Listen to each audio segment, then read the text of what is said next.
Mesdames et messieurs, il est 9 heures. Bienvenue à toutes et à tous. On est ravis de vous accueillir aujourd'hui à Bercy même. Merci Madame la Ministre de nous recevoir. Je suis Johan Penel, je suis directeur de l'Observatoire des sociétés à mission et j'aurai l'immense honneur d'animer ce temps ce matin. Un grand merci pour votre participation extrêmement nombreuse ici en présentiel mais aussi en distanciel puisqu'il y a plusieurs centaines de personnes qui sont connectées à distance pour cette nouvelle édition du baromètre qui vous est proposée par la communauté des entreprises à mission chaque année au mois de mars. Alors on découvrira... On va lever le suspense dans quelques instants, on va découvrir les chiffres clés de ces sociétés à mission sur le panel 2019 à 2024. Vous avez sur vos chaises une petite nouveauté de cette année, vous avez ce petit dépliant qui en particulier, donc pour ceux qui sont en présentiel, le suspense est déjà mort, puisque vous avez tout dedans. Mais pour ceux qui sont à distance, on va respecter le suspense. Voilà, donc vous avez en particulier un certain nombre d'informations et de chiffres clés. Et puis vous avez cette carte et ce côté-là du dépliant, vous pouvez l'afficher dans votre bureau pour que tous vos collègues soient sensibilisés à ce qu'est la société à mission aujourd'hui. Alors, vous aurez la possibilité de poser des questions à la fin de la séance, après la présentation des chiffres clés et après la table ronde, donc des questions qui sont globales à l'ensemble des intervenants. Alors, ce qui nous réunit aujourd'hui, évidemment, c'est de savoir où on en est du déploiement de cet outil qui est la qualité juridique de société à mission, introduite dans la loi Pacte du 22 mai 2019, qui a modifié le Code civil et le Code du commerce, de voir comment cette loi a permis d'ancrer les questions sociales et environnementales au cœur de l'activité de l'entreprise, au cœur de son modèle d'affaires et au cœur de sa stratégie à long terme, et de voir, nous, en tant qu'observatoire, en tant que communauté des entreprises à mission, comment est-ce que la mission vient transformer l'entreprise pour transformer ensuite la société. Alors, pour débuter cette matinée, on a l'honneur d'accueillir Véronique Louwagie, ministre déléguée en charge du commerce, de l'artisanat, des PME et de l'économie sociale et solidaire.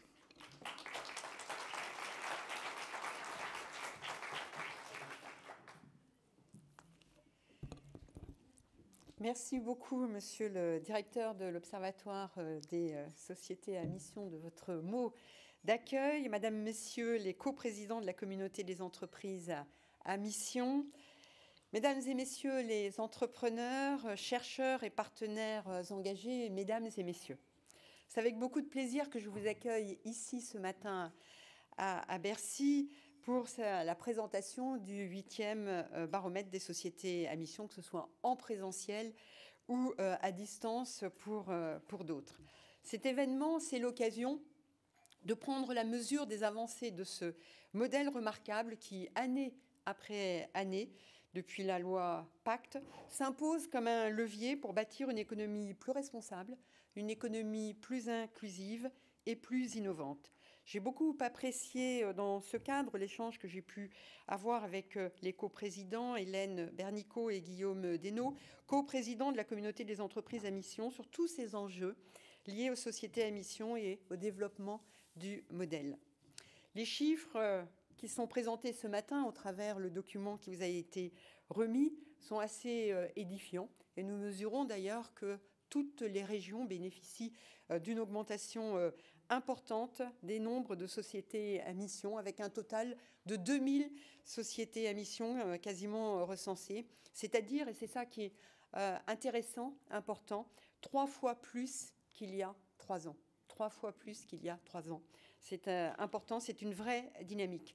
Ce sont maintenant désormais plus de 1 million de salariés qui évoluent au sein de ces entreprises engagées dans une démarche singulière, celle de conjuguer performance économique et innovation sociale ou environnementale. Au-delà des chiffres, je vais insister aujourd'hui sur un message central. La société à mission est un formidable levier d'innovation sous toutes ses formes. L'innovation par la mission, c'est repenser les modèles d'affaires en intégrant des logiques d'économie de fonctionnalité qui renforcent et qui participent également à la rentabilité. C'est imaginer aussi de nouvelles offres de produits, de nouvelles offres de services alignées avec les attentes sociétales. C'est enfin encourager des formes inédites d'innovation sociale qui replacent les préoccupations humaines et environnementales au cœur de l'entreprise. C'est un engagement envers l'intérêt général. L'autre signal fort de ce baromètre présenté ce matin, c'est l'extension rapide du modèle à mission, qui ne se limite plus aujourd'hui aux seules entreprises, qui inspirent désormais d'autres formes d'organisation, comme les territoires à mission ou les fondations à mission. Ces nouvelles dynamiques témoignent d'une réelle diffusion du modèle qui se révèle adaptable et porteur de sens pour des acteurs très diversifiés. C'est une véritable culture avec des objectifs sociaux et environnementaux. En tant que ministre chargé du commerce, de l'artisanat, des PME, mais également de l'économie sociale et solidaire, je ne peux que me réjouir ici du fait que les entreprises à mission partagent avec les acteurs historiques de l'économie sociale et solidaire une même quête d'utilité sociale, un même objectif, des mêmes valeurs. Les chiffres sont parlants. Ce sont 175 sociétés à mission qui sont aujourd'hui rattachées et qui font partie de l'économie sociale et solidaire. Il s'agit des mutuelles, des coopératives ou des entreprises solidaires d'utilité sociale. Cette convergence est porteuse de sens. L'ESS et les entreprises à mission, finalement, répondent à une même ambition, à une ambition commune, une ambition partagée, qui est de mettre l'économie au service du bien commun. Pourtant, ces deux mondes n'ont pas encore suffisamment appris à travailler ensemble. Il nous faut encourager, probablement, encore les synergies, les collaborations et les transferts de savoir-faire entre les deux sphères. D'abord, je pense par exemple à la manière dont les sociétés à mission peuvent s'inspirer des outils démocratiques et participatifs propres à l'ESS. De même, les acteurs de l'ESS gagneraient à intégrer les méthodes de gestion et de structuration stratégique que les entreprises à mission développent avec succès. Je pense que tout ce qui peut participer à un partenariat, les uns entre les autres, est porteur, est intéressant. Pour que cette dynamique se poursuive et s'amplifie, nous devons d'abord accompagner la montée en puissance du modèle, et je m'engage à pouvoir vous accompagner dans cette montée en puissance. L'observation du baromètre montre que les PME sont largement majoritaires parmi les sociétés à mission, représentant 81% des entreprises engagées. Toutefois, la progression des grandes entreprises et des ETI, avec une hausse de 22% en un an, qui est une hausse importante, témoigne du fait que ce modèle s'impose désormais comme une référence crédible, y compris dans des structures quelquefois un petit peu plus complexes. Nous devons encourager cette dynamique. J'y prendrai toute ma part. Je vais proposer d'ailleurs de pouvoir faire un déplacement sur ce thème pour participer à la promotion, et c'est ce que je peux vous proposer ici ce matin, du modèle, pour faciliter finalement les démarches pour devenir société à mission en soutenant les entreprises qui souhaitent évoluer dans cette voie et en valorisant les meilleures pratiques qui émergent. Il est également essentiel de renforcer la place de l'innovation au cœur du modèle à mission. Comme l'illustre la table ronde à laquelle vous allez assister ce matin, les entreprises à mission sont des moteurs d'innovation sous toutes ses formes. En repensant les modèles d'affaires d'abord, en inventant de nouvelles offres de produits et services encore, ou enfin en développant des approches sociales novatrices.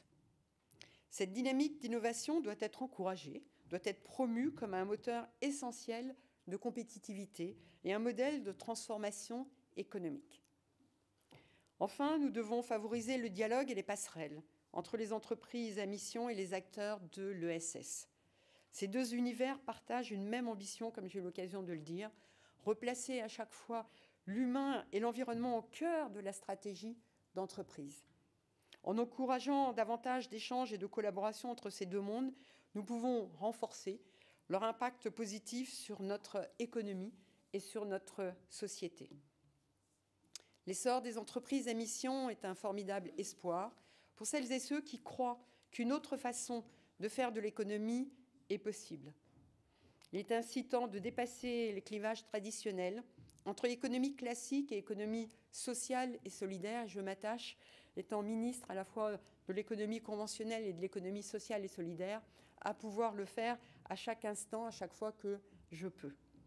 Les entreprises à mission ne sont pas seulement un concept juridique novateur, elles sont les pionnières d'une économie où la rentabilité se conjugue avec la responsabilité. Elles nous rappellent que performance économique et impact sociétal peuvent se renforcer mutuellement. C'est pourquoi ici je formule ce matin un vœu, que les entreprises à mission, les acteurs de l'ESS poursuivent leur rapprochement. Ensemble, elles sont les piliers d'une nouvelle vision de l'économie fondée sur l'engagement, la solidarité et la responsabilité. Elles s'établissent également dans le temps long avec une logique de développement durable et de responsabilité sociétale. Je vous souhaite ce matin des échanges que je sais fructueux pour que ce baromètre soit, cette année encore, comme les années précédentes, un point de départ vers de nouvelles avancées collectives. Je ne pourrai pas rester avec vous le temps de ces échanges, le temps de la table ronde étant retenu à l'Assemblée nationale ce matin, mais de tout cœur, je vous souhaite une très belle matinée, une très belle table ronde. Je vous remercie.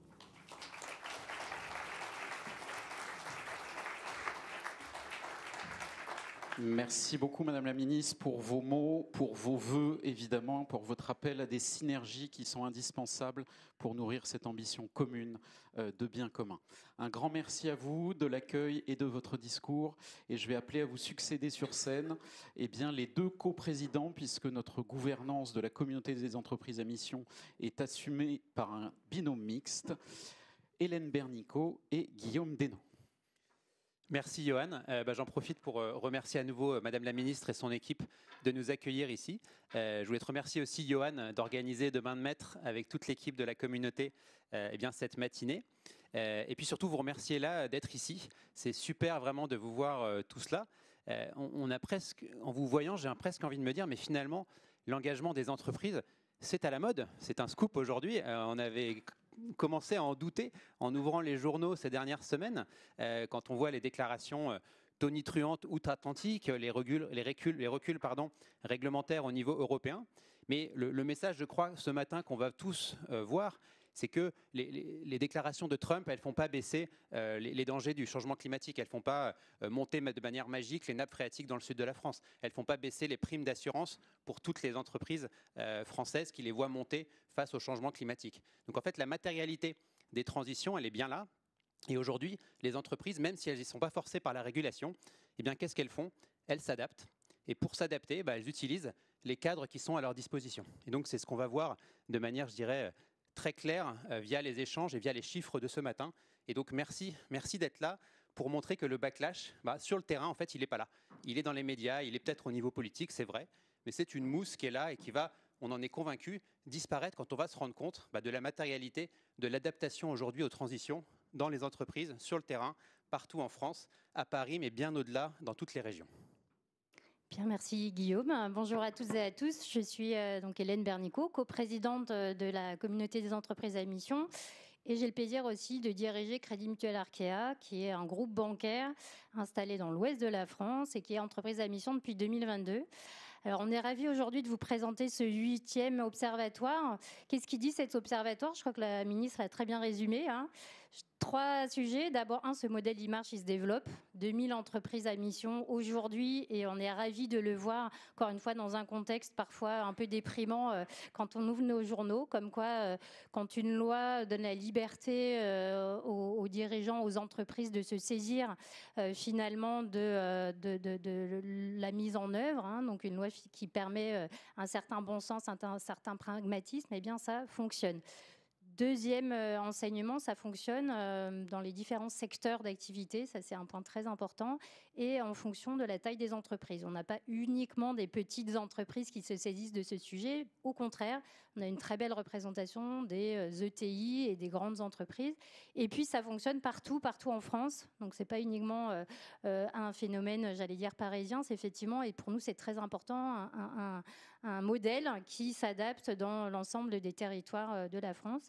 Et je crois qu'aujourd'hui, ce qu'on a envie de dire, c'est qu'au-delà de notre conviction, c'est la réalité qui finalement nous permet de dire que ce modèle marche, que ce modèle fonctionne. Et ce qu'on a envie de se dire aussi, c'est que tout notre enjeu, c'est de le développer encore plus à un moment où on voit que la réglementation, quand elle est un peu trop complexe, finalement, elle ne fonctionne pas. Et là, on a un modèle qui allie à la fois, quelque part, de la simplicité, le bon sens, le pragmatisme, et en même temps qui donne du sens. Et ça, on voit bien au niveau de nos entreprises que c'est un point absolument essentiel. C'est un modèle aussi qui protège dans le sens où, avec l'audit de l'OTI, il permet d'éviter le greenwashing. Il montre que finalement, on doit faire ce que l'on a dit et on doit dire ce que l'on fait. Ça, c'est un point très important. Et puis, le troisième point, c'est que c'est un modèle qui évolue. Donc, qui permet d'accompagner. Et puis, à travers la communauté des entreprises à mission, ce qu'on s'attache à faire, c'est de faire dialoguer l'ensemble des entreprises entre elles pour voir s'il y a des éléments que l'on peut adapter pour être, encore une fois, collé à la réalité, collé aux besoins des entreprises. Je crois que c'est un élément extrêmement important et c'est comme ça que le modèle va pouvoir se développer. Donc, aujourd'hui, ce qu'on a prévu, c'est de vous partager effectivement les résultats de cet observatoire et surtout vous partager l'expérience d'entreprise à travers ces tables rondes. C'est comme ça qu'on construit ces rendez-vous pour tout simplement entendre des gens qui sont au quotidien, qui pratiquent au quotidien ce modèle et pour montrer quelque part la force d'un modèle à la fois qui donne du sens et qui est extrêmement pragmatique. Donc, je voudrais aussi saluer à cette occasion les ambassadeurs, ambassadrices de la communauté des entreprises à mission qui sont présents partout en région et qui entretiennent cette émulation, qui font le travail que décrivait Hélène. Et certains sont à distance, donc on veut les saluer parce qu'ils jouent un rôle très important et qui s'amplifie de jour en jour au sein de la communauté. Je vous souhaite une très bonne matinée. Nous sommes ravis de vous voir aussi nombreux aujourd'hui à nos côtés. Merci.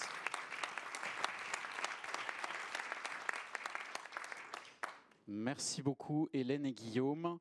Et pour vous présenter maintenant et rentrer dans les détails, les chiffres clés de cette promotion 2024, j'appelle à mes côtés Valérie Brisac, directrice générale de la communauté des entreprises à mission.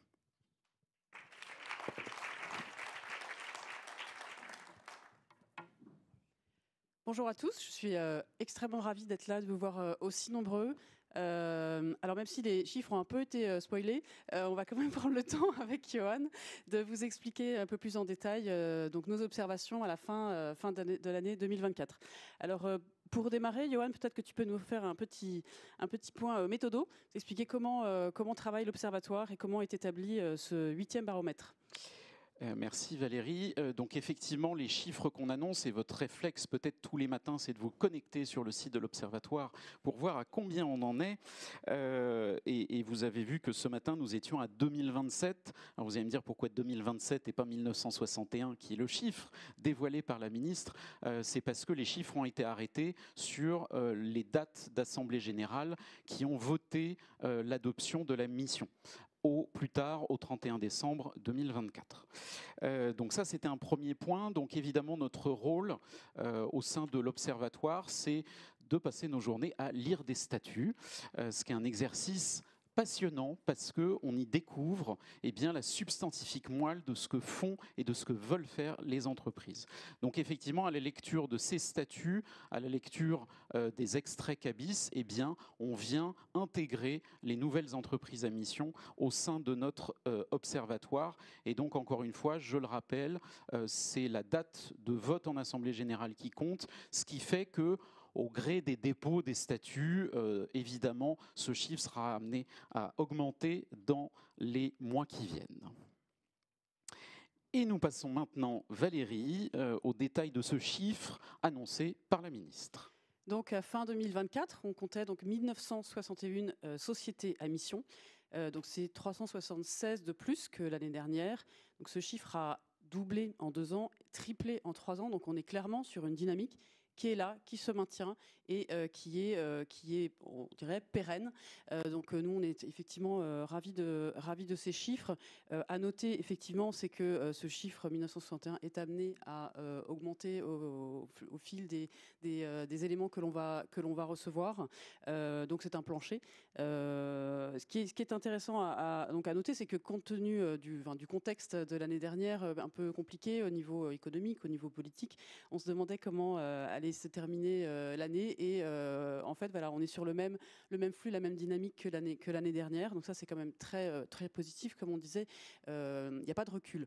En tout cas, dans cette motivation des dirigeants, des exécutifs à passer entreprise à mission.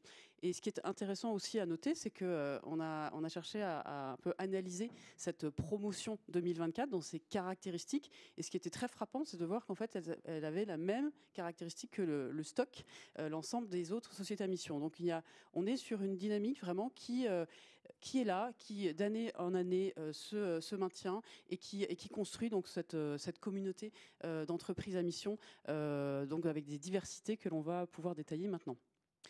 Alors évidemment, on pourrait se dire 2000 entreprises sur plus de 4 millions en France, c'est une goutte d'eau dans l'océan. Pour autant, on regarde d'autres indicateurs, et en particulier, Valérie, celui du nombre de salariés concernés. Il y a beaucoup de bruit en haut, je ne sais pas si vous entendez bien à distance. En tout cas, voilà, je pense que dans la salle, c'est bon. Donc effectivement, nous avons dépassé le million cette année, donc 1 million de salariés. Ça commence à devenir un chiffre quand même important. À titre de comparaison, en France, il y en a 20 millions de salariés dans la population active dans le privé hors associatif. Donc voilà, ça donne un peu un ordre de grandeur.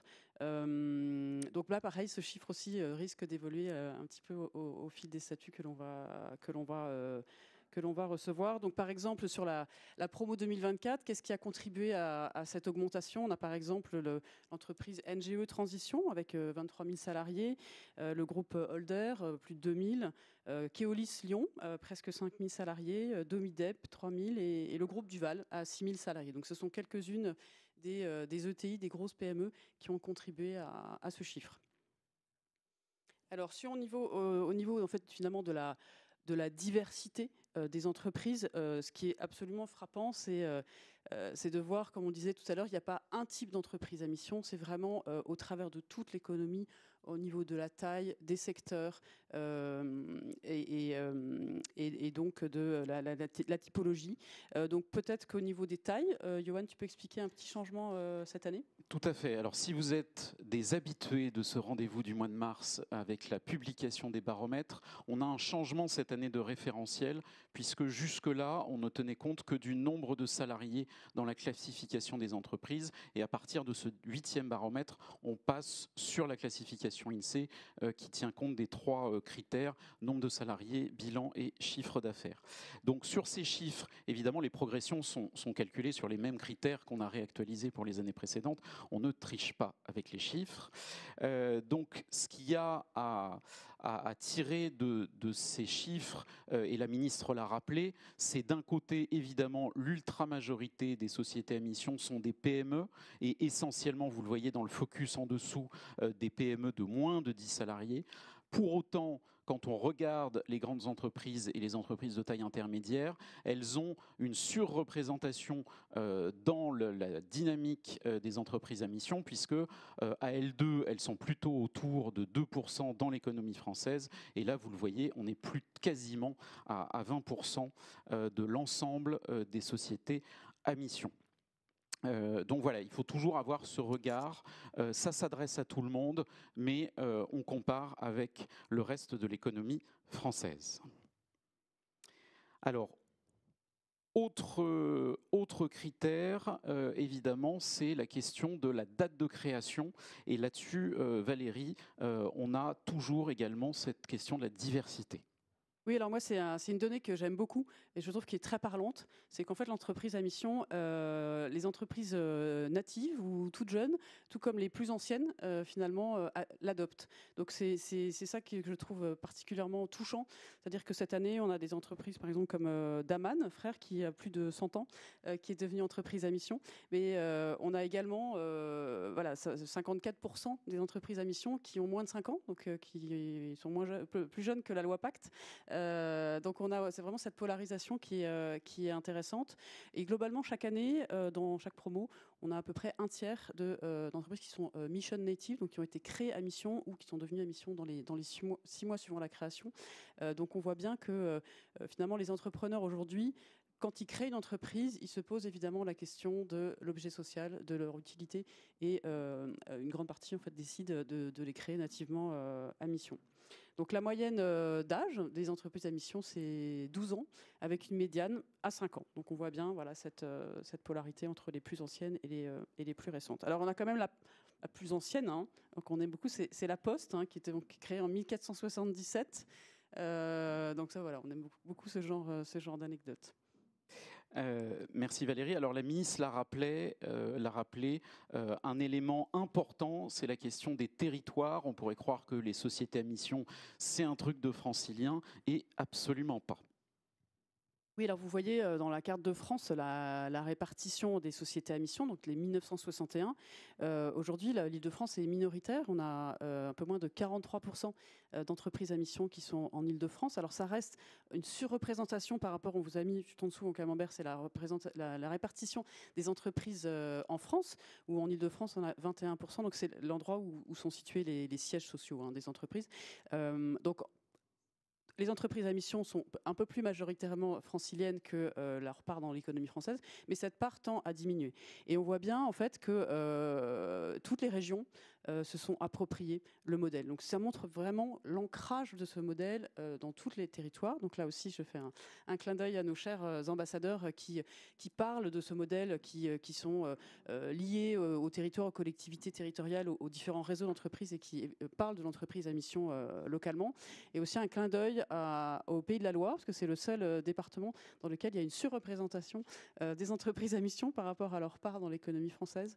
C'est même une région où on a l'agence de développement économique Nantes-Saint-Nazaire qui est devenue à mission, donc qui montre cet engagement territorial très fort.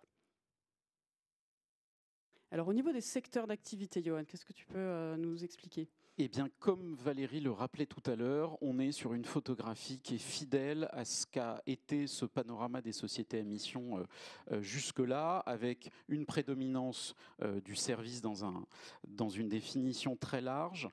Pour autant, on voit que les autres secteurs connaissent une dynamique importante, et notamment l'industrie agroalimentaire en particulier, puisque sur 2024, on a accueilli dans ce monde des sociétés à mission des groupes comme Bell, comme Nutrition et Santé, comme Charles et Alice, mais aussi l'industrie dans d'autres secteurs comme Sunlib.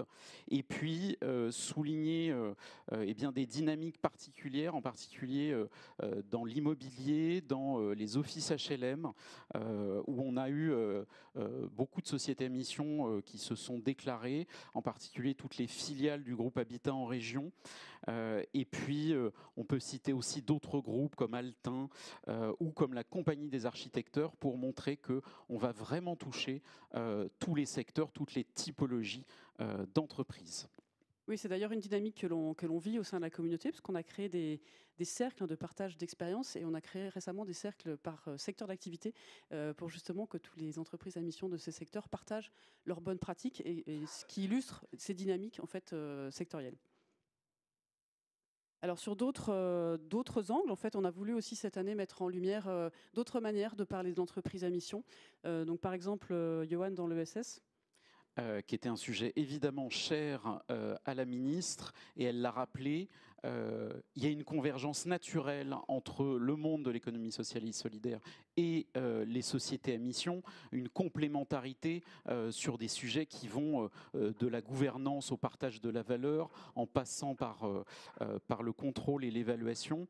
Et on le voit aujourd'hui, donc on est à 175 structures de l'ESS, encore une fois hors association, puisqu'elles ne relèvent pas de la loi Pacte, ce qui n'empêche pas des associations de s'emparer de ce cheminement-là.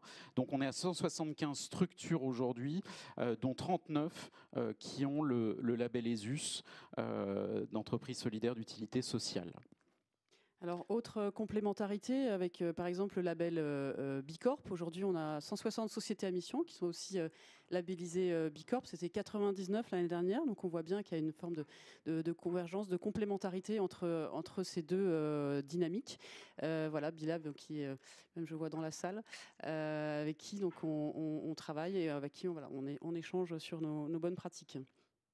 et autres instances avec qui on échange aussi, Fabilis Business Network, sur la question des entreprises familiales à mission, en utilisant la définition de la Commission européenne sur ce qu'est une entreprise familiale, tant que le toit ne nous tombe pas sur la tête.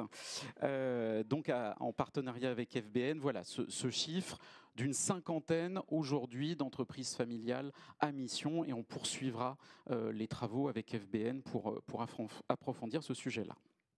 Alors enfin, dernier angle qui nous semble intéressant de mettre en lumière, c'est qu'il y a 87 SAM qui sont en fait des holdings, ce qui montre aussi cette diversité dans les grands groupes. Puis ça peut être uniquement la holding qui est SAM, ça peut être une filiale, deux filiales ou tout le monde.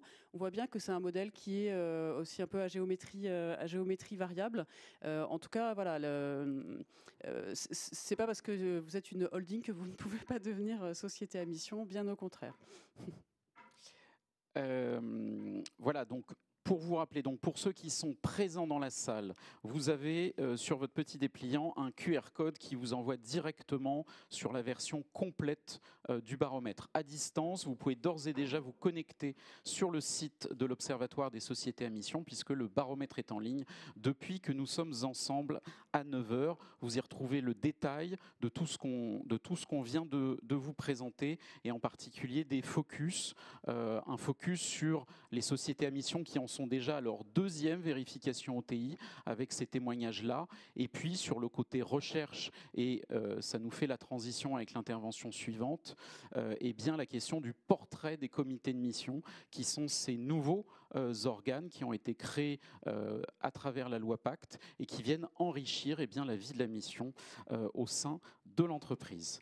Donc un grand merci Valérie pour la présentation de ces chiffres, et je vais appeler à mes côtés Kevin Levillain, que vous pouvez applaudir, qui travaille sur la question de la société à mission depuis très longtemps et qui, accessoirement, est président du conseil scientifique de la communauté des entreprises à mission. Alors, Kevin, est-ce que tu peux nous rappeler déjà le cadre dans lequel s'inscrit l'Observatoire des sociétés à mission ? Merci Johan, bonjour à tous. Alors effectivement, je suis chercheur et je vais vous parler recherche. Donc c'est pas là que se situe l'innovation aujourd'hui, mais c'est notamment parce que tout ce dont on vient de parler suscite un certain nombre de questions nouvelles et importantes pour la recherche. Le baromètre le montre, on a une dynamique forte, on a une grande variété, une grande diversité de tailles, de secteurs, de territoires. Évidemment, une des questions clés, c'est qu'est-ce qui s'y passe dans ces sociétés à mission. Et je vais évidemment reformuler en fait très rapidement ces questions-là. C'est comment faire fonctionner ce modèle nouveau, donc notamment comment faire fonctionner le comité de mission, qui est un organe de gouvernance inédit, comment faire fonctionner la vérification de la mission, qui est aussi quelque chose de tout à fait nouveau, même comment fonctionne le management d'une mission engageante, inscrite dans les statuts, là aussi à inventer.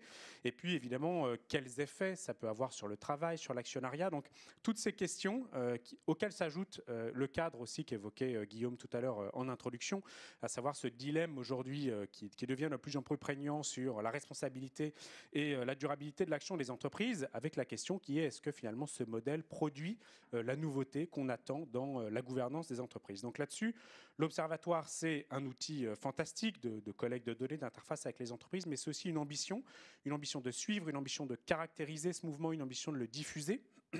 Et donc, il y a adossé à l'Observatoire un projet de recherche ambitieux depuis 2021 qui est financé par l'Agence nationale de la recherche, qui réunit 6 équipes de recherche en France et 2 partenaires économiques, dont évidemment la communauté des entreprises à mission, et qui va interroger ce que deviennent ces sociétés à mission sur plusieurs axes, sur leur actionnariat, leur gouvernance, leur stratégie d'innovation, leur management, les activités au travail.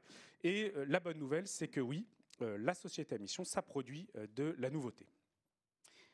Et justement, ces travaux, donc, on l'a rappelé, hein, ils ont débuté bien avant l'écriture de la loi Pacte.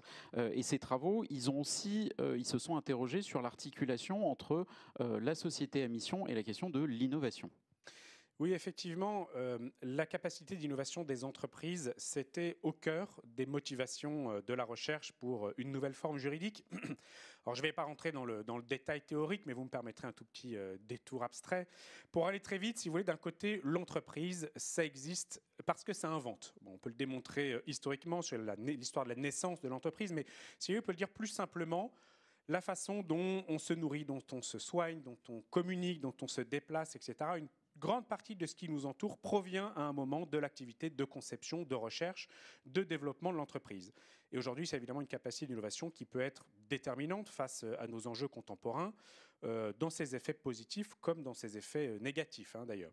Et de l'autre, on a un schéma de gouvernance classique, en dehors de la société à mission, finalement, qui a beaucoup de mal à penser cette capacité créative, qui ne voit pas le dirigeant ou le management comme une fonction qui va aider justement à inventer, puisque dans le droit des sociétés, on connaît le dirigeant comme un mandataire social qui est nommé en majorité par les actionnaires ou les associés. En droit du travail, on connaît l'employeur, la relation de subordination, la responsabilité vis-à-vis de la santé, la sécurité, l'employabilité des salariés, etc. Et donc là-dedans, où est-ce qu'on met ce projet collectif, ce projet innovant de l'entreprise sans la mission? Où est-ce qu'on précise ce que vise l'activité de l'entreprise, quel effet elle souhaite avoir sur le monde? Et par voie de conséquence, comment on le protège? Comment on le protège, ce projet, si l'entreprise vise un intérêt collectif, je disais tout à l'heure, nourrir, soigner, rendre mobile, etc. Et si on ne l'écrit pas, est-ce que finalement, un changement de dirigeant, un changement d'actionnaire, et on efface tout, on recommence tout? Donc, vous voyez, tout l'enjeu de la société à mission au départ, c'était d'exprimer dans cette mission ce à quoi on dédie l'activité créatrice de l'entreprise. En fait, d'une certaine manière, c'est le futur que l'entreprise estime responsable et désirable de construire qui s'exprime dans la mission. Et de cette manière, les statuts vont protéger l'engagement et le comité de mission va accompagner l'entreprise dans la construction stratégique très exigeante que ça suppose. Exigeante parce que tenir ses engagements, dans ce cas, ça n'est pas juste évidemment avoir un slogan, ça n'est pas même avoir une vision stratégique, puisqu'ici on a un engagement, ça n'est pas qu'un ADN, puisqu'on se projette dans l'avenir, c'est dans un certain nombre de cas, évidemment vous qui l'expérimentez, vous le savez, donc je le dis aussi à ceux qui doutent encore de la pertinence de ce modèle ou qui souhaiteraient s'y lancer, c'est se confronter à des engagements sur ce qu'on ne sait pas encore faire. C'est avoir des objectifs qui parfois paraissent antagoniques entre eux tant qu'on ne trouve pas et qu'on n'invente pas la manière de les concilier. C'est même parfois avoir des ambitions de participer à des transitions qui sont globales alors qu'on est un acteur finalement parmi d'autres. Et donc je le disais tout à l'heure, la société à mission, ça produit effectivement de la nouveauté. Sur les échantillons qu'on a étudiés, par exemple, si on prend une cinquantaine de sociétés à mission un peu pionnières, on s'aperçoit que plus de 60% d'entre elles formulent dans leur mission ces tensions, ces paradoxes entre les engagements, voire même les enjeux d'innovation auxquels elles sont confrontées, avec une mission précise qui évite en quelque sorte des formulations générales de promesses. Plus de la moitié des comités de mission comportent des scientifiques. Et ça, c'est inédit dans la gouvernance. Et évidemment, c'est cohérent avec le fait que la science, aujourd'hui, apparaît comme indispensable pour répondre aux défis contemporains qui sont exprimés dans les missions. C'est aussi des investisseurs responsables ou engagés qui poussent les entreprises dans lesquelles ils investissent à devenir sociétés à mission, notamment pour pérenniser le projet qu'elles ont, au-delà, par exemple, du temps d'investissement de ces investisseurs-là, pour qu'elles restent engagées après leur sortie, pour aider au pilotage de l'engagement, pour résister aux pressions externes. Et puis, c'est, Johan, tu le mentionnais tout à l'heure, des comités de mission qui ne se limitent pas à suivre dans la formulation qu'exige le droit, mais qui vont aider au pilotage de l'engagement, notamment en suivant la manière dont l'entreprise peut mettre en œuvre sa mission et surtout chercher des voies stratégiques alternatives. Comment mettre en œuvre la mission lorsque justement toutes les voies qu'on connaît ne suffisent pas. Et donc ça n'est pas que investir en R&D, c'est parfois un projet à lancer au niveau de l'écosystème, c'est une manière d'engager des partenaires, voire même parfois des concurrents dans la même mission. C'est des outils de plaidoyer pour changer une chaîne de valeur. Donc voilà, c'est un ensemble d'éléments qui peuvent faire de la mission un outil pour une transformation plus large que simplement l'entreprise qui la formule. Donc voilà, en bref, le projet Osmosis lui-même, financé par l'Agence nationale de la recherche, touche à sa fin. Vous recevrez bientôt une invitation pour l'événement de clôture de ce projet. Mais voilà, plutôt que de prendre plus de temps pour le chercheur, je vous propose d'écouter directement ceux qui inventent et qui participent au modèle. Merci beaucoup, Kevin.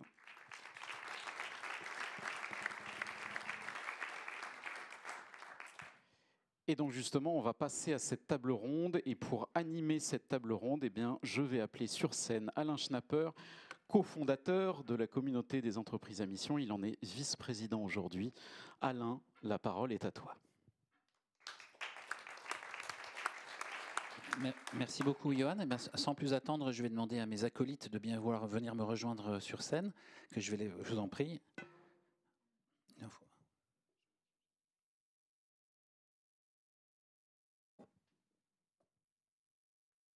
Alors moi, je vais rester sur le... Voilà, très bien.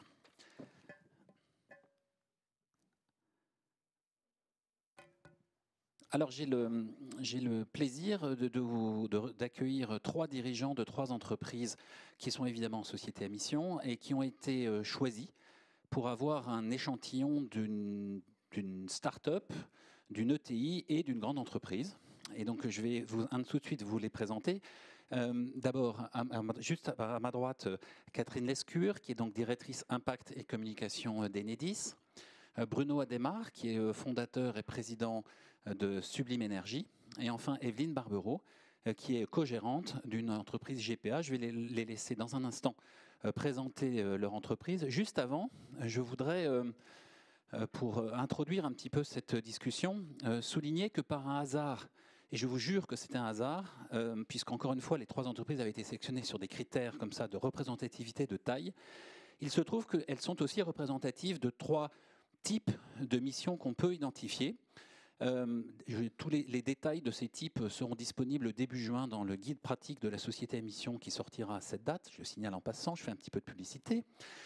Puisqu'il y a d'une part des entreprises dont la mission s'inscrit un peu en prolongement d'une politique RSE installée parfois depuis des années. Il y a des entreprises, on l'a évoqué tout à l'heure, qui sont en quelque sorte à vocation autour de leur mission et parmi lesquelles on retrouve des startups à mission, mais pas que, des entreprises dont le business model lui-même répond à la mission qu'elle s'est donnée. Et puis enfin, il y a des entreprises qui s'inscrivent dans des logiques de transformation et qui utilisent la mission pour clarifier à la fois la nature de la transformation qu'elles veulent faire et puis pour baliser quelque part ce chemin de transformation. Et vous allez voir dans un instant que par un hasard complet, nous avons ces 3 types de missions sont représentés aujourd'hui. Et donc je vais commencer par vous, Catherine. Et puis peut-être on va commencer simplement en présentant d'abord Enedis et puis sa mission, au moins sa raison d'être. Catherine, on vous écoute. Bonjour à toutes et à tous. D'abord un grand merci pour cette invitation. Je suis ravie d'être avec vous ce matin. Alors Enedis déjà, pour ceux qui ne le sauraient pas, c'est l'entreprise qui permet d'avoir des électrons chez vous, dans vos entreprises, chez les particuliers, c'est-à-dire nous distribuons, c'est le terme consacré, l'électricité à quasiment l'ensemble des Français sur 95% du territoire français. Donc notre spécificité, c'est que nous sommes français. Nous sommes une entreprise qui existe depuis l'après-guerre, qui a été filialisée. Au départ, c'est une entreprise, donc c'était une activité d'EDF qui a été filialisée, qui est indépendante de gestion, puisque nous distribuons les électrons de tous les fournisseurs d'électricité, sans exception bien évidemment. Et puis surtout, nous sommes dans un schéma en plein développement, puisque à la fois l'effet du changement climatique se ressent profondément sur le réseau de distribution d'électricité, puisque les crises climatiques font qu'il y a une tension sur le réseau plus fort, avec à la fois des tempêtes qui peuvent être beaucoup plus violentes, beaucoup plus, comme on a pu l'avoir en Bretagne et en Normandie il y a 1 an et demi, ou des inondations qu'on n'avait pas auparavant. Donc ça, c'est la partie, je dirais, résilience du réseau, mais on a également une partie modernisation, anticipation des sujets sur le réseau, puisque nous raccordons 90% des énergies renouvelables, et vous connaissez le boom des énergies renouvelables, mais également les nouveaux usages électriques comme les mobilités électriques. Donc on est un service public, on a vraiment une activité de service public. Et c'est vrai que c'est un vrai prolongement pour nous.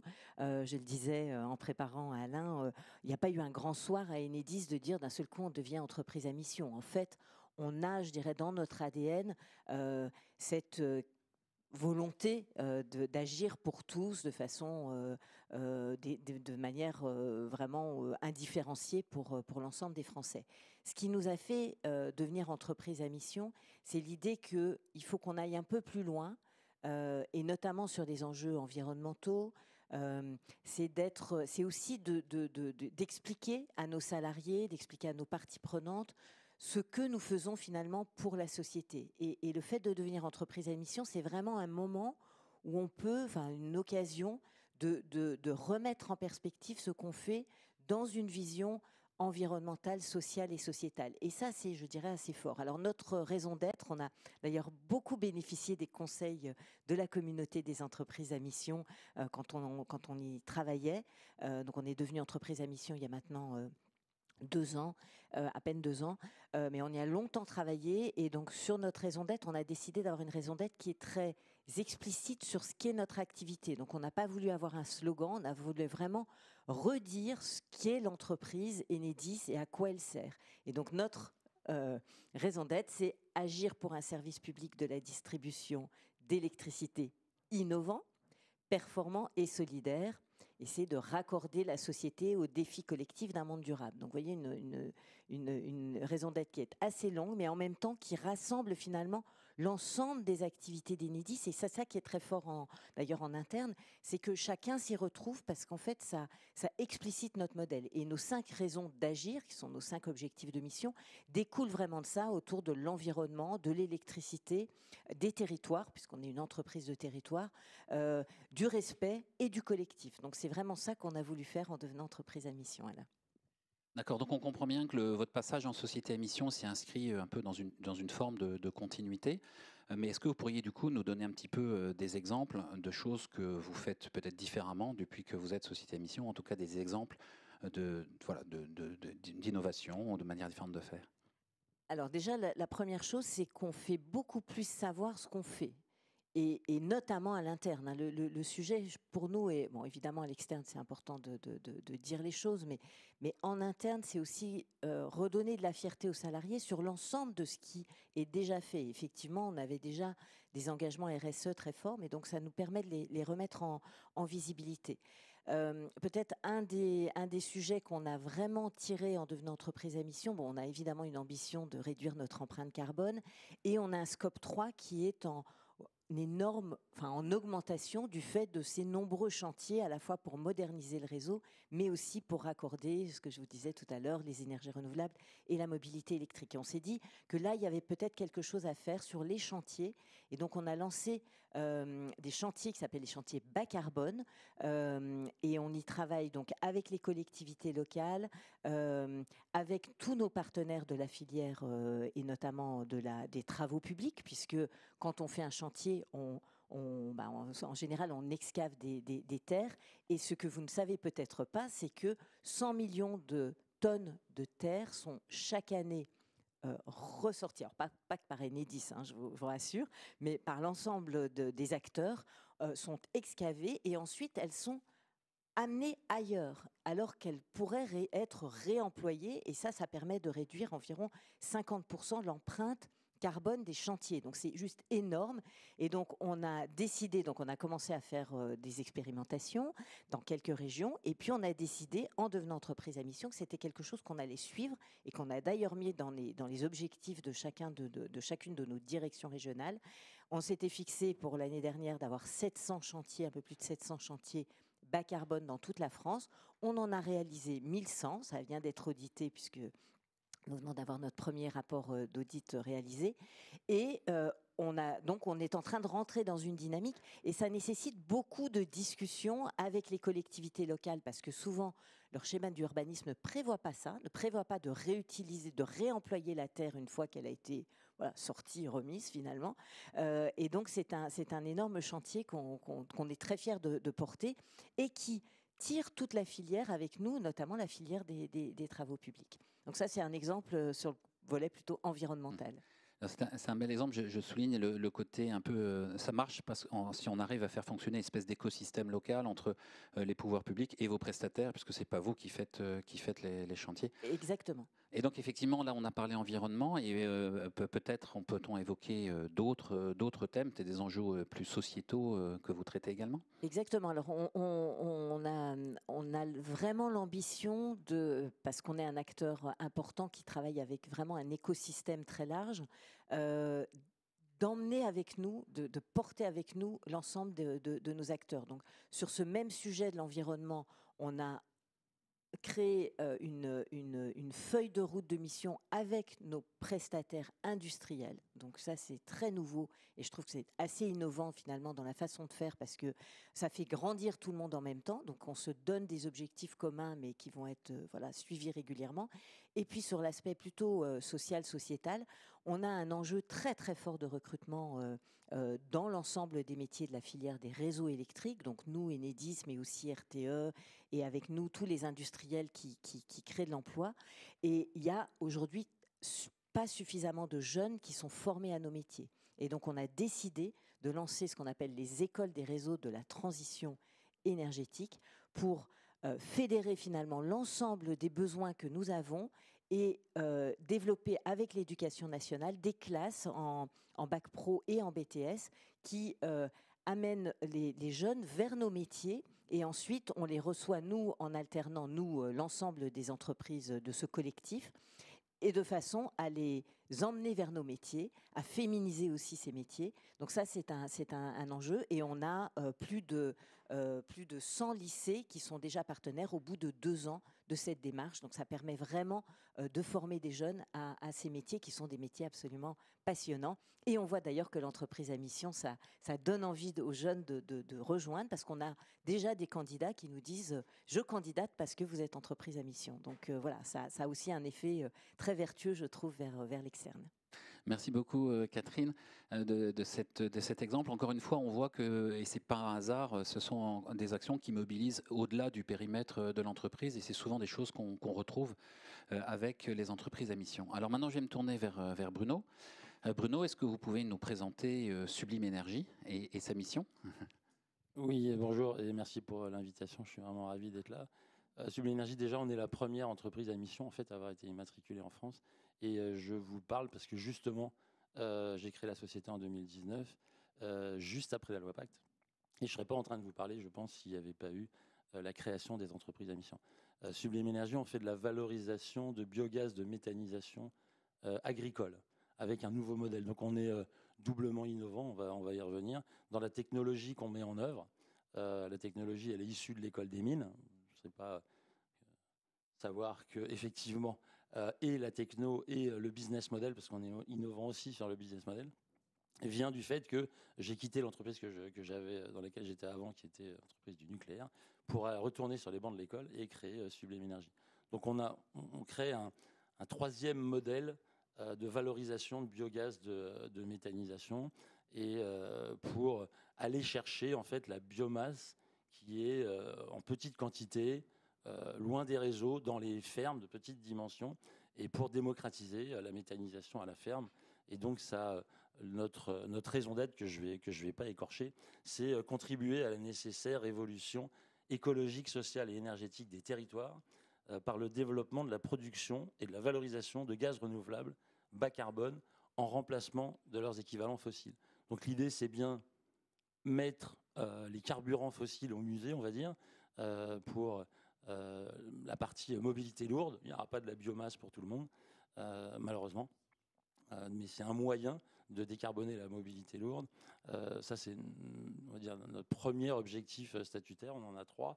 Le deuxième est plus autour de l'économie circulaire, amener aussi des revenus aux agriculteurs et développer l'activité dans les territoires. Et troisième, la recherche, aller rendre un petit peu à la recherche et au monde de l'enseignement ce qu'elle a amené, parce qu'effectivement, en gros, sans l'école des mines, je ne serais pas en train de vous parler aujourd'hui. Alors Bruno, un peu une question toute simple, mais pour une entreprise comme ça, une start-up très innovante, ça a servi à quoi d'être société à mission ? On imagine que vous aviez plein d'autres choses à faire pour réussir le démarrage de cette opération. Voilà. Qu'est-ce que ça vous a apporté ?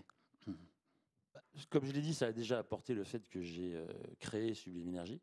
On est une société native et la mission a permis, et je m'en rends compte maintenant avec les collaborateurs, avec les salariés avec qui je travaille, de graver dans le marbre ce que je voulais faire en fait. Au travers de la mission, j'avais des objectifs, je voulais avoir des missions environnementales et sociales. Maintenant, ils sont écrits, on peut les partager. On a déjà changé notre raison d'être et nos objectifs grâce au comité de mission, on y reviendra. Mais maintenant, c'est porté par l'ensemble de l'entreprise. Quand vous avez une entreprise, on l'a dit, hein, Kevin l'a dit, on innove. Et innover, c'est compliqué. C'est pas quelque chose qu'on fait facilement. Et surtout quand on innove et techniquement et en termes de business model. Et donc le fait d'être société à mission maintenant fait que déjà la partie collaborateurs, ils sont pleinement engagés et de plus en plus les recrutements qu'on fait ne sont pas que parce qu'on est entreprise à mission, mais ils font grandement référence régulièrement. Les collaborateurs qui arrivent, les candidats qui arrivent en parlent. Et ça nous a permis d'aller chercher, quand vous faites de l'innovation, il faut des financements. On est parti de la page blanche, on a inventé une technologie avec l'école des mines, on a inventé un business model. Il faut aller chercher les fonds, quoi. Et les fonds d'investissement, ça a été des rencontres, en fait. Et ceux qui ont investi dans l'entreprise l'ont fait aussi, notamment pour ça. Alors, ça a été compliqué, parce que ça peut rebuter, en fait, certains fonds de dire « Ah bon, vous n'êtes pas là que pour gagner beaucoup d'argent et nous rendre riches. » Non, on n'est pas là que pour ça. Mais par contre, ça fait des vraies rencontres et des vraies raisons d'investir. Là, typiquement, la dernière levée de fonds qu'on a fait fin 2023, l'objectif est bien de finir le développement de notre technologie et d'être prêt pour le coup d'après, qui sera la troisième levée de fonds, d'aller vers le marché. Donc c'est vraiment par étapes, on innove et on innove aussi en termes, je dirais, de capitalisation de l'entreprise. On le fait avec ceux qui acceptent en fait ce challenge. C'est pas que du TRI, du ROI, etc. C'est vraiment ancré dans les territoires. En l'occurrence, notre premier projet va être en Bretagne, chez un agriculteur pionnier de la méthanisation. Et on a le soutien de la région Bretagne, on a le soutien des collectivités locales et bien entendu des fonds qui nous suivent. Alors, vous l'avez évoqué tout à l'heure, le fonctionnement du comité de mission. On sait que dans les petites entreprises qui ne seraient pas obligées d'avoir un comité de mission, mais qui pourraient avoir un référent de mission, majoritairement, elles font le choix de quand même avoir un comité de mission. Et dans le cas d'une start-up, qu'est-ce que ça apporte d'avoir un comité de mission ? C'est un rôle absolument primordial. Je vais emprunter à quelqu'un une citation. Il n'est pas là, donc je vais me permettre de le dire. Donc c'est Armand Hatchuel, qui est le père ou le berger, on va dire, des entreprises de mission. Le comité de mission pour l'entreprise, c'est une porte ouverte sur le monde. C'est exactement ça. On a au sein de notre comité de mission, c'est pour ça que je le veux depuis le début, on a aussi quelqu'un qui est dans la salle aujourd'hui qui s'occupe réellement de développer la mission au sein de l'entreprise et en faire vraiment notre stratégie. Elle est notamment portée par le comité de mission.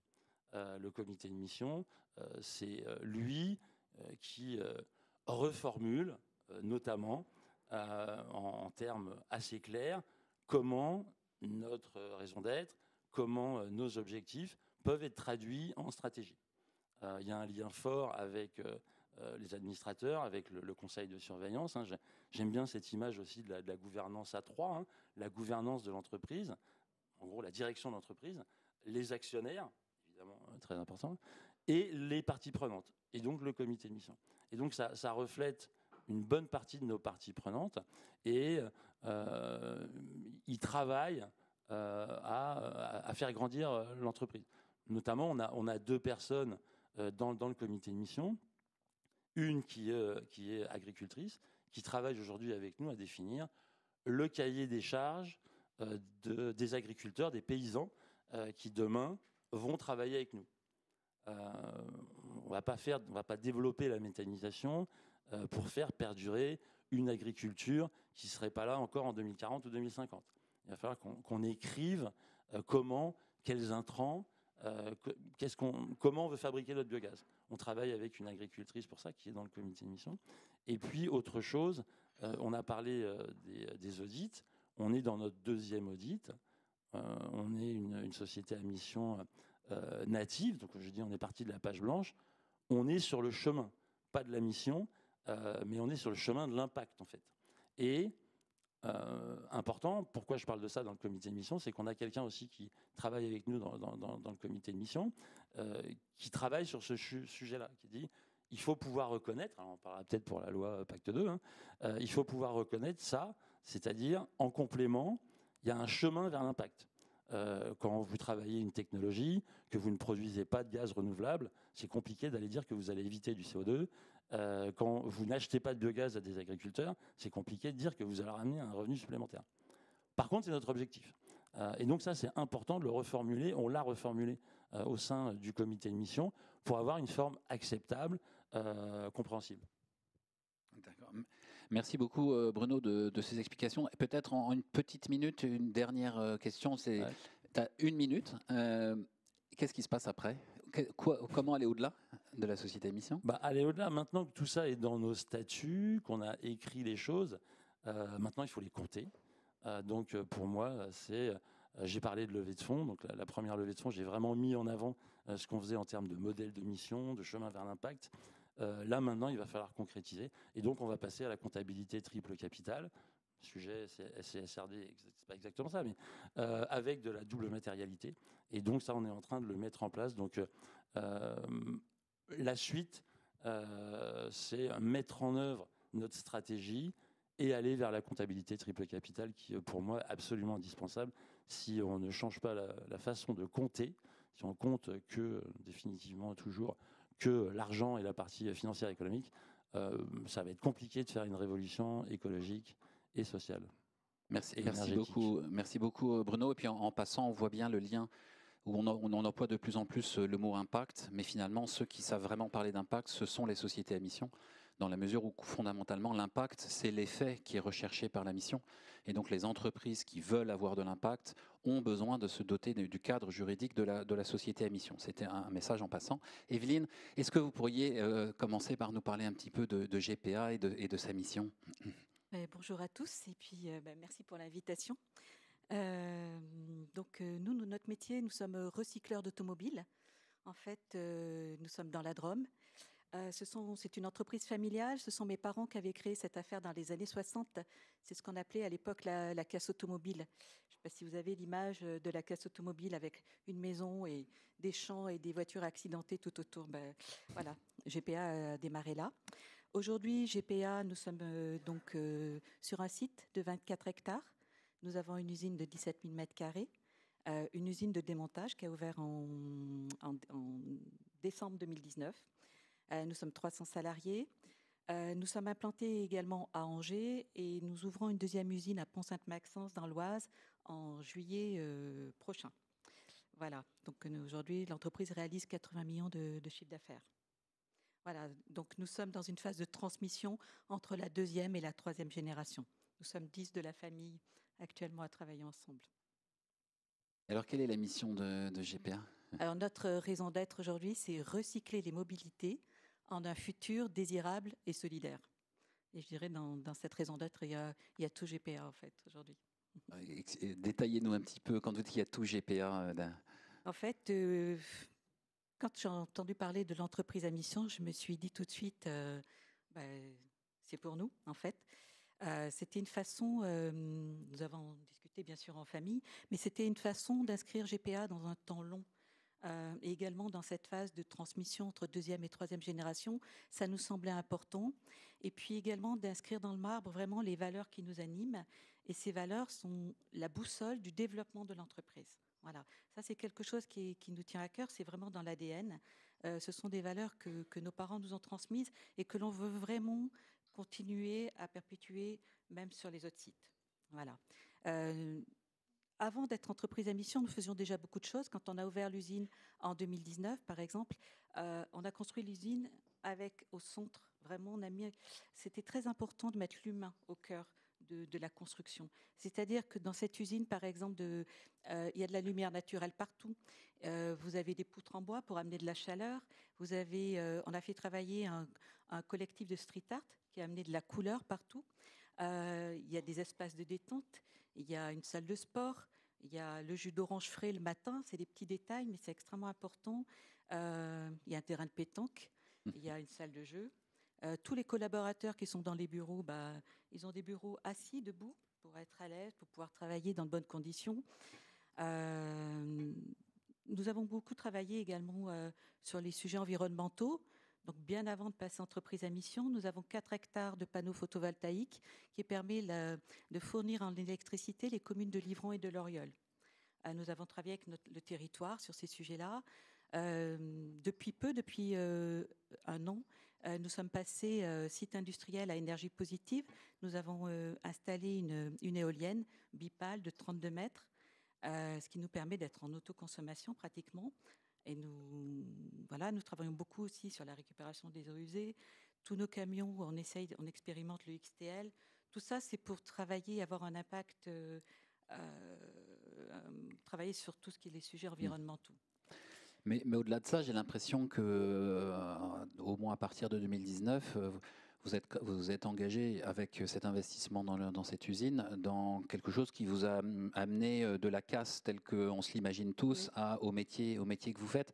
Donc on a l'impression que le passage postérieur à la société à mission a accompagné quelque chose qui était quand même un changement de métier et une restructuration presque de l'ensemble de la filière. Complètement, en fait. Donc déjà, il faut savoir que nous, on avait un déficit d'image quand même qui était quand même assez prégnant.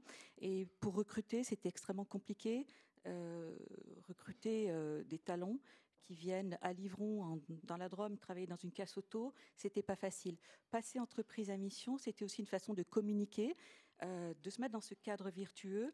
Et c'était extrêmement important et ça nous a permis vraiment de pouvoir recruter de super compétences. Donc ça, c'était aussi un élément important. Ça a créé également, parce que quand nous sommes passés entreprise à mission, on a embarqué beaucoup de collaborateurs pour travailler sur la raison d'être, pour la définir ensemble. Il y a eu de nombreux ateliers. Ça ne s'est pas fait comme ça. Ça a été assez long. Et tout compte fait, il y a une puissante dynamique qui s'est créée au sein de l'entreprise en se disant, c'est chouette. Voilà, on fait quelque chose ensemble. Il y a vraiment eu un travail collectif. Et moi, je crois beaucoup au collectif, en fait. Le collectif, ça crée du lien. Et qu'est-ce qui nourrit le lien? C'est le sens. Et je crois qu'aujourd'hui, on a besoin de sens. Aujourd'hui, c'est vraiment extrêmement important.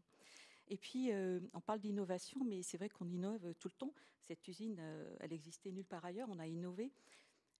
Et c'est vrai qu'on l'a fait toujours dans ce sens d'essayer d'être respectueux de notre environnement. On est persuadé qu'aujourd'hui, une entreprise, ça n'a pas seulement une responsabilité, enfin un rôle économique, mais c'est une responsabilité sociale, sociétale, environnementale. Et c'était donc une façon de le dire. Voilà.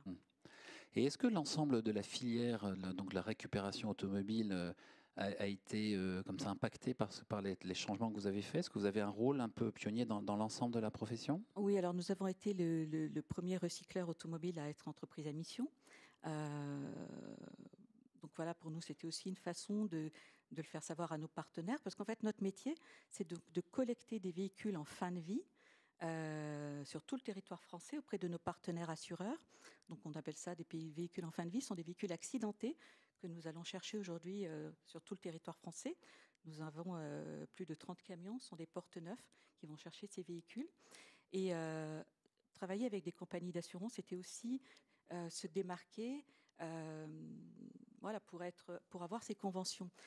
Si on n'a pas de convention avec ses partenaires assureurs, on n'a pas de voiture qui rentre et on n'a pas de matière première. Donc il fallait aussi se démarquer de la concurrence et c'est un super levier en fait. Donc ça c'est extraordinaire. Evelyne, j'ai envie comme avec Bruno, à vous poser un petit peu la question de qu'est-ce qui se passe après, au-delà de la société à mission, comment vous voyez les choses? Alors en fait, on a franchi une autre étape, on est allé un petit peu plus loin, c'est-à-dire que depuis septembre 2024, on a créé un fonds de dotation qui s'appelle le fonds GPA, Léon et Edouard Renault pour des territoires vivants. Léon et Edouard Renault, c'est le prénom de nos parents, donc c'est un hommage. On a créé ce fonds de dotation, ce véhicule philanthropique. Ça nous permet aussi de communiquer, de structurer une vraie stratégie de mécénat. Et ça, c'était extrêmement important. Et puis, ça amplifie la culture de l'entreprise, ça l'étend sur le territoire. Et on est au plus près du territoire pour travailler sur des sujets.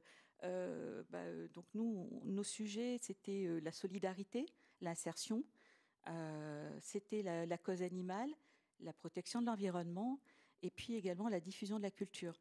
Donc ces sujets, à travers ces thématiques, avec ce fonds de dotation, nous permet voilà, de soutenir des associations sur nos territoires. Voilà. Et ça permet aussi d'embarquer des salariés. Voilà, je trouve ça, il y a une vraie dynamique et voilà, quand je vois les salariés qui s'impliquent aussi, ça fait chaud au cœur.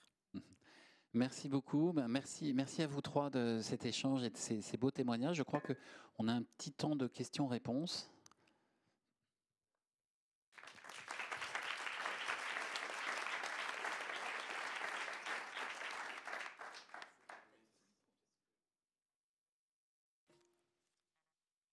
Remettre le micro-pupitre, merci.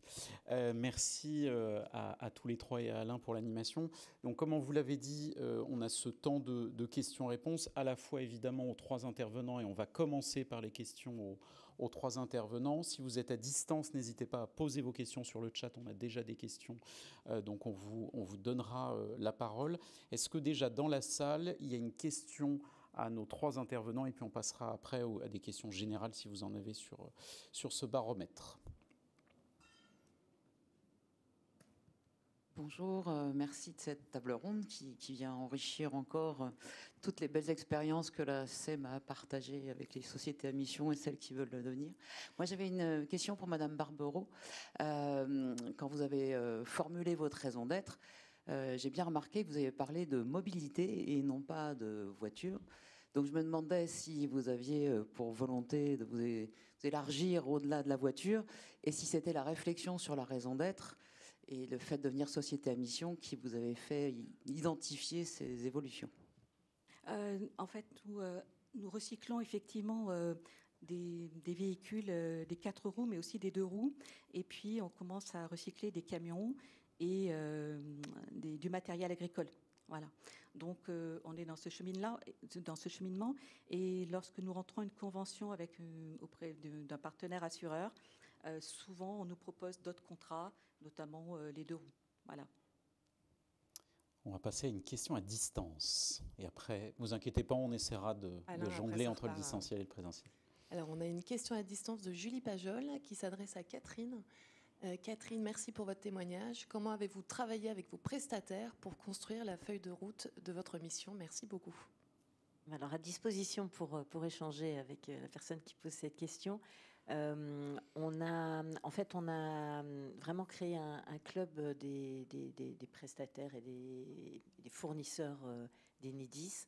On a une convention une fois par an avec l'ensemble de cette filière parce qu'on voit que face aux enjeux de l'électrification de la France, on appelle ça à Enedis la 2e électrification de la France parce que si on veut atteindre la neutralité carbone aux horizons de 2050, il faut vraiment qu'on s'y mette tous ensemble. Et on s'est dit, il faut vraiment qu'on donne de la visibilité à notre filière. Et donc, en étant entreprise à mission, on se dit, mais en même temps, il faut aussi qu'on soit un peu aux avant-postes sur ce sujet. Et on ne peut pas le faire tout seul. C'est évidemment un sujet qui doit être coporté avec l'ensemble de nos parties prenantes. Et donc, on s'est mis autour de la table. On a travaillé sur cette feuille de route de mission, cette feuille de route, RSE. Et on a des groupes de travail et on les anime et on fait un point une fois par an, vraiment de façon collégiale, sur le sujet. L'idée, c'est d'avoir des victoires rapides, mais aussi d'avoir des sujets de plus long terme. Donc, c'est aussi la recyclabilité de certains matériaux, c'est comment on va se sourcer très en amont sur quel type de matériaux demain. Donc voilà, ça ouvre beaucoup de champs. C'est aussi les enjeux de santé, de sécurité. Donc on couvre vraiment un grand nombre de sujets. Merci beaucoup. On avait une question au 5e rang là-bas. Merci pour vos interventions. Moi, j'ai une question pour tous les trois. Vous avez chacun un caractère assez pionnier dans la manière dont vous avez exploré ce sujet. Comment ça a résonné aux yeux de votre secteur? Quelle image vous avez renvoyée? Qu'est-ce que vous avez eu à cœur de soigner?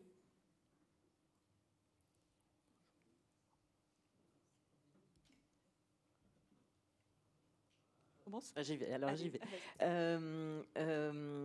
Alors nous, on est effectivement la première grande entreprise à mission du secteur de l'énergie. Il y en a d'autres qui sont entreprises à mission, mais c'est vrai qu'on est 41 000 salariés, donc c'est pas rien. Ça a créé, alors en interne, ça a créé énormément de fierté. On est aujourd'hui avec 85% de nos salariés qui sont fiers de travailler à Enedis. On est l'entreprise préférée des alternants. Voilà, donc on a vraiment des signaux très forts de ça. Et à l'externe, ce qu'on ressent dans notre secteur, c'est à EDF, qui est notre actionnaire, beaucoup d'intérêt. Et donc ils regardent ça, voilà, on est un peu le laboratoire sur l'entreprise à mission. Évidemment, EDF a une raison d'être, mais n'est pas allé pour l'instant, jusqu'à devenir entreprise à mission, mais ils regardent avec beaucoup d'intérêt.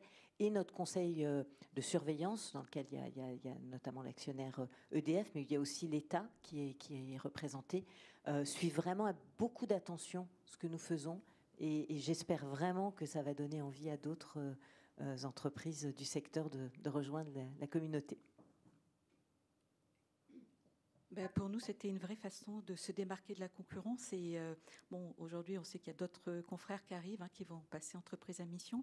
Mais l'idée, c'était d'être les premiers, d'être leaders et de toujours travailler sur cette image. Et également, voilà, par rapport à nos partenaires assureurs, de se dire, bon, on essaye de bien faire notre métier, on essaye de se mettre dans un cadre vertueux. Voilà, c'était extrêmement important. Moi, je pense qu'on est vu un peu comme un ovni, en fait, dans le secteur de l'énergie, que ce soit juste dans la production d'énergie, en fait, aller être entreprise à mission et prôner le fait que plus que l'énergie qu'on produit, en fait, c'est les valeurs environnementales et sociales qu'on porte. Ça, c'est extrêmement nouveau. C'est un milieu qui est extrêmement concurrentiel et qui va devoir se réformer. Donc j'espère qu'on va donner des idées aussi aux autres, parce qu'effectivement, tous ceux qui produisent ou qui distribuent de l'énergie doivent, en 2050, le plus tôt possible, être zéro émission de CO2, même si c'est très compliqué pour dire qu'est-ce que ça veut dire d'être zéro émission. En tout cas, pour l'instant, je pense qu'on est un peu un ovni et fier d'avoir été les premiers et de lancer un petit peu, parce que je commence un peu à expliquer ce qu'on fait et pourquoi on le fait, vers des startups, vers des groupes qu'on approche, et j'ai l'impression que de plus en plus, on est écouté en fait. Et un peu, pas encore envié, mais surtout chez les jeunes, je dois dire, même si certains moins jeunes commencent à ouvrir un peu leur chakra et se dire que, effectivement, si on veut y arriver au zéro carbone en 2050, il va falloir un peu changer les choses. Vis-à-vis des jeunes, ça a énormément d'écho, en fait. Merci à tous les trois. On repart peut-être à distance d'abord s'il y a une question, ou Frédéric. Oui, bonjour, Frédéric Vuillot pour Mediatico, média de l'économie sociale et solidaire depuis un peu plus de 10 ans. Merci pour la qualité des échanges. J'ai deux questions, une pour les intervenants, une pour l'Observatoire. Pour les intervenants, vous avez tous expliqué qu'il y avait des engagements à la fois environnementaux et des engagements sociaux. Et les questions étaient posées dans ce sens-là. J'aimerais savoir si vous arrivez à nous dire quelle est la proportion de vos engagements sur l'environnement et sur le social. Est-ce que c'est du 50-50? Est-ce que c'est du 80-20? Est-ce que c'est difficile à mesurer? Par ailleurs, je tire le fil pour poser la question à l'Observatoire. Est-ce que, on a 2000 sociétés à mission, très bien, 1 million de salariés qui sont derrière ces entreprises-là. Comment est-ce qu'on peut vérifier la façon dont on embarque les salariés dans des très grandes entreprises? À mon avis, la réponse, elle est dans un indicateur que pourrait avoir ou développer à l'avenir l'Observatoire, qui dirait voilà la façon dont le dialogue est mené en interne dans l'entreprise avec l'ensemble des collaborateurs. Est-ce que cet indicateur-là existe? Il permettrait de mesurer l'évolution et il permettrait aussi de transmettre à d'autres entreprises des méthodologies, ou est-ce qu'il n'existe pas encore? J'ai juste une réaction à cette dernière question. D'abord, donc sur la deuxième partie de la question, pour inciter sur deux choses. D'abord que chaque mission est singulière. Chaque entreprise s'est défini sa mission et dans une certaine mesure, chaque entreprise s'est aussi défini la façon dont elle a voulu choisir d'embarquer ses salariés. Et donc, la question d'un indicateur unique et transversal qui permettrait de mesurer la même chose en dehors d'indicateurs purement du style « Avez-vous déjà entendu parler de la mission de votre entreprise ?» ne me paraissent pas forcément être très riches. Et là, je ne veux pas parler à la place de Kevin, mais clairement, l'observation de la manière dont les entreprises se transforment et à travers eux, comment les salariés eux-mêmes sont embarqués ou pas, est une question de recherche fondamentalement et une question difficile qui, encore une fois, dont la réponse est difficilement réductible à un indicateur unique et transversal. Mais encore une fois, c'est un avis qui n'engage que moi. Alors sur nos indicateurs et la proportion entre environnement, social, sociétal, alors nous on a 5 objectifs statutaires. Agir pour l'électricité, alors après il y a tout un développement, je vais vous passer ça. Agir pour l'électricité, pour l'environnement, dans les territoires, avec respect et en collectif. Donc ça c'est en gros l'histoire qu'on raconte. Et donc, vous voyez, autour de ces sujets, je dirais que c'est quasiment 50-50 entre l'environnemental et le social-sociétal. Alors, c'est peut-être aussi lié à notre secteur d'activité, puisqu'effectivement, on est un secteur où il y a un enjeu très, très fort de décarbonation, mais il y a aussi un enjeu très fort de biodiversité. Là, on est en train de monter en puissance à Enedis encore sur ces sujets qu'on traite depuis toujours, parce que les lignes peuvent être une barrière pour les oiseaux, notamment, mais on travaille à être beaucoup plus actif sur ce sujet de la biodiversité. Donc voilà, je dirais 50-50. Nous aussi, je pense, hein, je dirais que moi, les objectifs environnementaux, c'est plutôt un prétexte. Parce que dans l'énergie, de toute façon, 2050, il n'y a plus de CO2, il n'y aura plus d'énergie fossile. Donc, voilà, demain, nous, il ne faut pas qu'on se compare. On fait du gaz, mais il faut qu'on se compare à l'électricité, il faut qu'on se compare à l'hydrogène. On ne va pas se comparer à du fossile qui va disparaître. Donc, moi, je vise beaucoup plus sur tous les aspects sociaux, en fait, sociétaux, parce que c'est là où il y a de la différence. Il n'y a pas de réglementation obligée à avoir des objectifs sociaux. C'est pas réglementé. La réglementation dans l'environnement, c'est fait. Je dirais, produire de l'énergie, en France, on dépense 1500 TWh par an, pour avoir des chiffres. 2050, normalement, c'est 1000, hein, parce qu'on va électrifier, mais il faut aussi dépenser un tiers d'énergie en moins. Nous, si on produit avec Sublime Énergie, avec ce qu'on fait en France, 20 ou 30 TWh, ça sera un maximum. Donc ça sera quelques pourcents. Par contre, tout ce qu'on veut mettre en œuvre au niveau social dans l'entreprise, le partage de la valeur, expliquer que les agriculteurs ont une place énorme dans cette transformation énergétique, qu'il faut qu'ils gagnent des revenus, expliquer que la recherche, que l'enseignement sont fondamentaux. Moi, je vais plus vers ça, quoi. Pour nous, nos 3 objectifs statutaires, c'est vraiment sur tout ce qui est social, donc en interne, toutes les mesures RH. L'environnement, étant dans l'économie circulaire, donc déjà nous travaillons beaucoup sur ces sujets, mais il y a aussi un sujet sur le territoire. On est très attaché à notre territoire et sur des sujets d'insertion, sur des sujets donc de solidarité. Donc c'est assez équilibré en fait. Je dirais nous c'est plutôt un tiers, un tiers, un tiers. Voilà. Juste pour compléter et répondre à Frédéric, je ne sais pas si Kevin, tu voudras aussi prendre la parole. Évidemment, on a de la matière brute qui sont tous ces statuts qu'on peut lire tous les jours, et puis il y a cette matière vivante qui sont les humains qui mettent en musique cette mission. Et quand on a l'ambition, comme la communauté des entreprises à mission, d'aller explorer la transformation de l'entreprise grâce à la mission, évidemment, il faut aller plus loin que juste du quantitatif.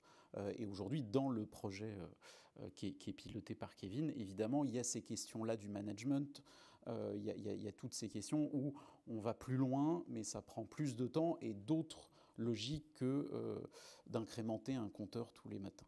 Et Kevin, je ne sais pas si tu voulais... Peut-être juste en un mot indiquer qu'on travaille aussi avec les organisations syndicales sur le sujet, pour savoir aussi comment est-ce que Les délégués syndicaux, par exemple, peuvent mobiliser la mission aussi pour aider justement les salariés à se l'approprier, à savoir ce que ça veut dire en interne, etc. Et puis en fait, il y a une question qui, du point de vue de la recherche, est fascinante, c'est quel est le lien entre la forme de gouvernance de l'entreprise et ce qui se passe au niveau du travail. Et en fait, c'est extrêmement difficile à qualifier. Et donc pour nous, c'est un projet de recherche qui est fascinant en tant que tel. Et on travaille là aussi évidemment avec les organisations de l'ESS qui ont un certain historique, je dirais, sur ce plan-là. Mais voilà, on essaye de mener avec les managers de la mission, comme l'a dit Johan, en interviewant les salariés, avec les managers de proximité, etc., pour comprendre par quoi ça passe. Voilà. Mais effectivement, on essaye d'avoir une vision d'abord qualitative avant de choisir un indicateur qui risquerait peut-être de masquer un certain nombre d'autres aspects. Merci Kevin. Est-ce qu'à distance, on a une autre question? Dans la salle, est-ce qu'il y a d'autres... Alors, on ne pouvait pas ne pas revenir quand même sur le... Ah, on a changé de question? Alors, on a une question sur quand même le comité de mission, qui est toujours un sujet d'intérêt majeur.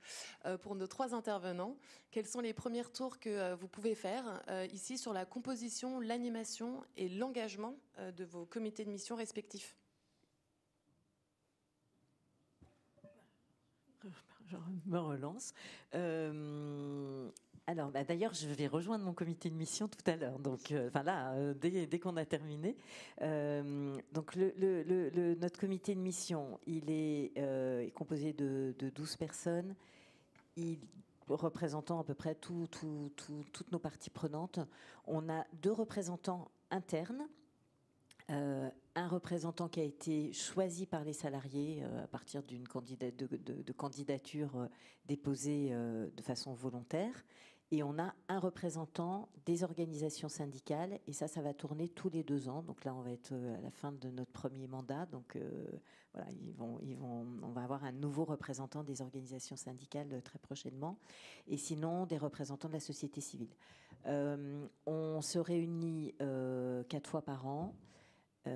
Et on a des groupes de travail en parallèle, et c'est ça qui est très utile parce qu'en fait ça permet d'avancer, notamment quand on a travaillé sur notre premier rapport de mission qui vient d'être audité. Ça nous a permis vraiment d'avancer de façon plus organisée en tout petits groupes, mais avec toujours 2 ou 3 représentants du Conseil des parties prenantes. Un conseil qui est très engagé, qui nous a dit qu'il était à la fois bienveillant mais exigeant vis-à-vis d'Enedis. Donc ils nous font vraiment des recommandations, donc ils soulignent ce qu'on fait bien et à chaque fois en disant comment on pourrait avoir un impact encore plus fort à l'avenir. Donc c'est vraiment très intéressant, et d'ailleurs le sujet passe une fois par an dans notre conseil de surveillance, donc là avec vraiment ceux qui suivent l'activité de l'entreprise. Et il y a un grand intérêt de la part de notre conseil de surveillance sur les recommandations du comité de mission. Donc voilà ce qu'on peut en dire à ce stade. Nous, on a changé notre comité de mission lors de la dernière levée de fonds. Ça faisait 3 ans, 4 ans qu'on travaillait avec le même. On a fait évoluer en fonction de nos besoins. Aujourd'hui, donc, on a 3 scientifiques, on est 8. On a réussi à faire la parité dans le comité de mission. On n'a pas réussi à le faire dans la société, mais on va essayer. En tout cas, dans le comité de mission, c'est fait. Il y a 3 scientifiques. Il y a un représentant des salariés. Il y a un ancien salarié qui connaît très très bien la boîte et qui est très engagé sur toute la partie comptabilité, triple capital, mission environnementale, mission sociale, sociétale.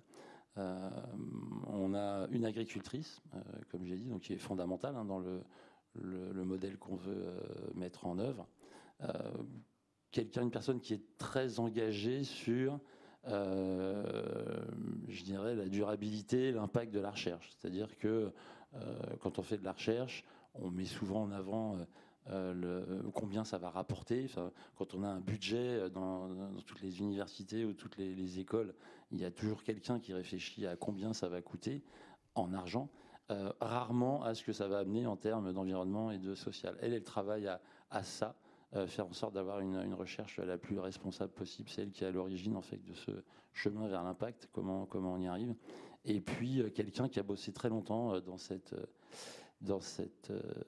maison, ici, et qui nous aide On est dans l'énergie. Dans l'énergie, vous n'êtes pas sans savoir qu'il faut quand même savoir de quoi on parle et comment naviguer dans toutes les formes d'administration possibles et inimaginables. Et j'espère qu'il va bien nous aider à obtenir, petit message pour la maison, la voie qu'on a choisie de valorisation de biogaz n'est pas aidée comme toutes les autres formes d'énergie renouvelable. Donc on attend un appel à projet qui pourrait venir.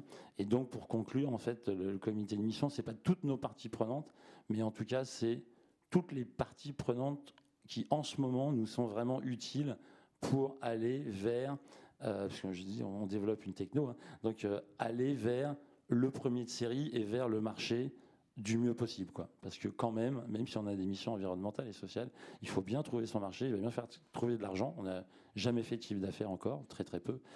Et ça, c'est pour l'année prochaine et les années à venir. Donc, un comité de mission qui est fait vraiment autour de ça. J'ai parlé de stratégie tout à l'heure, qui nous aide à arriver à cet objectif qui est de produire notre premier projet qui sera vendu et rentable. Donc nous, notre comité mission, nous sommes 6. Donc il y a des salariés et il y a aussi donc des personnes externes. C'est extrêmement utile parce qu'en fait, déjà c'est une ouverture sur l'extérieur et ça nous challenge. Et on parle des objectifs statutaires, mais ce qui est important, c'est les objectifs opérationnels. Et il nous challenge beaucoup sur ces objectifs opérationnels et la mise en œuvre de la mission. Et nous, ce que l'on souhaite, c'est que tous les objectifs opérationnels, on puisse les mettre dans les feuilles de route des managers afin que la mission et la stratégie de l'entreprise collent bien, qu'il n'y ait pas d'un côté la mission et de l'autre côté la stratégie. Et voilà, donc le comité mission, le prochain, c'est jeudi. Voilà, donc il nous challenge et c'est toujours bienveillant, mais c'est extrêmement utile en fait. Eh bien, merci beaucoup à tous les trois. Comme Catherine a des obligations liées à la mission, on va évidemment la libérer. Donc, un grand merci à tous les trois, un grand merci à Alain pour l'animation.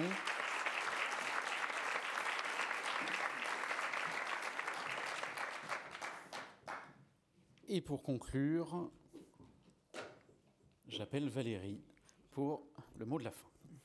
Merci, je vais être rapide. C'est essentiellement pour remercier toutes les personnes qui ont permis que cet événement ait lieu. Donc le ministère de l'économie pour son accueil, Madame la ministre pour sa prise de parole, tous les intervenants, dont certains venaient de loin. Donc merci beaucoup à eux. Merci à Alain pour l'animation et à Kevin pour son intervention. Et les deux coprésidents également, merci pour leur soutien tout au long des activités que l'on mène.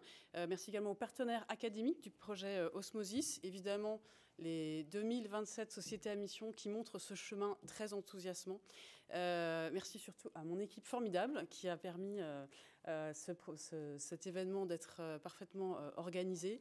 Je vous donne évidemment rendez-vous l'année prochaine pour le prochain baromètre. Et puis toute l'année, nous avons plein de prises de parole et d'événements surtout en région qui continuent à montrer en fait les différents visages de la société à mission. Merci à tous et à bientôt.